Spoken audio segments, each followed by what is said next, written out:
வணக்கம், welcome to our channel wow பின்னே. இது நம்ம சேனல்.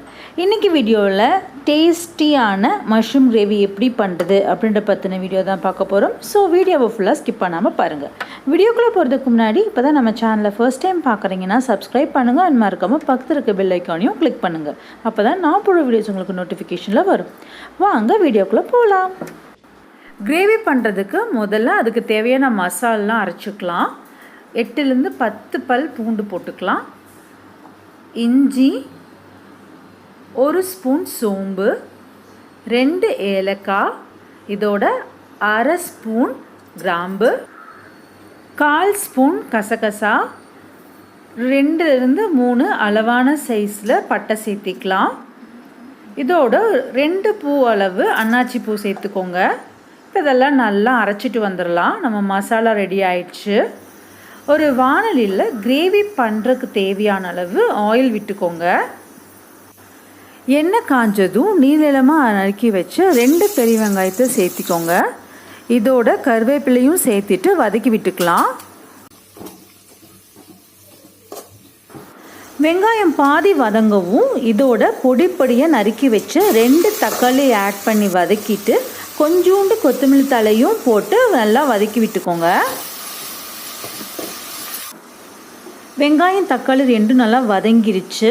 இதோட 1 ஸ்பூன் மஞ்சத்தூள், 1 ஸ்பூன் மிளகாய்த்தூள், 1 ஸ்பூன் கரம் மசாலா, இது 3ஐயும் சேர்த்துட்டு திரும்பவும் நல்லா வதங்கி விட்டுக்கோங்க. இதோட பச்சை வாசம் போகிற அளவுக்கு நல்லா வதக்கி விடணும். இந்த ஸ்டேஜில் நம்ம அரைச்சி வச்ச மசாலாவை ஆட் பண்ணிவிட்டு திரும்பவும் நல்லா வதக்கி விட்டுக்கலாம். பாருங்கள், இந்த அளவுக்கு ஆயில் வெளியே வரணும். இந்த ஸ்டேஜில் இப்போ நம்ம நறுக்கி வச்சுருக்கிற மஷ்ரூமையும் ஆட் பண்ணிவிட்டு கலந்து விட்டுக்கோங்க. இப்போ நம்ம இதோட தண்ணி சேர்த்திக்க போகிறோம். ஒரு 1லேருந்து 1.5 டம்ளர் தண்ணி சேர்த்துனா போதும். பிகாஸ் இந்த காளான்லேருந்தும் நம்ம சேர்த்த போகிற உப்புலேருந்தும் தண்ணி வெளியே வரும். அதனால் 1.5 டம்ளர் அளவுக்கு மட்டும் தண்ணி ஆட் பண்ணிக்கிட்டால் போதும். இப்போது தேவையான அளவு உப்பு சேர்த்துட்டு நல்லா கலந்து விட்டு வேக விட்டுறலாம். இப்போ பாருங்கள், நம்ம 1.5 டம்ளர் தண்ணி விட்டோம். மஷ்ரூம்லேருந்தும் நல்லா தண்ணி விட்டு வெந்து வந்திருக்கு.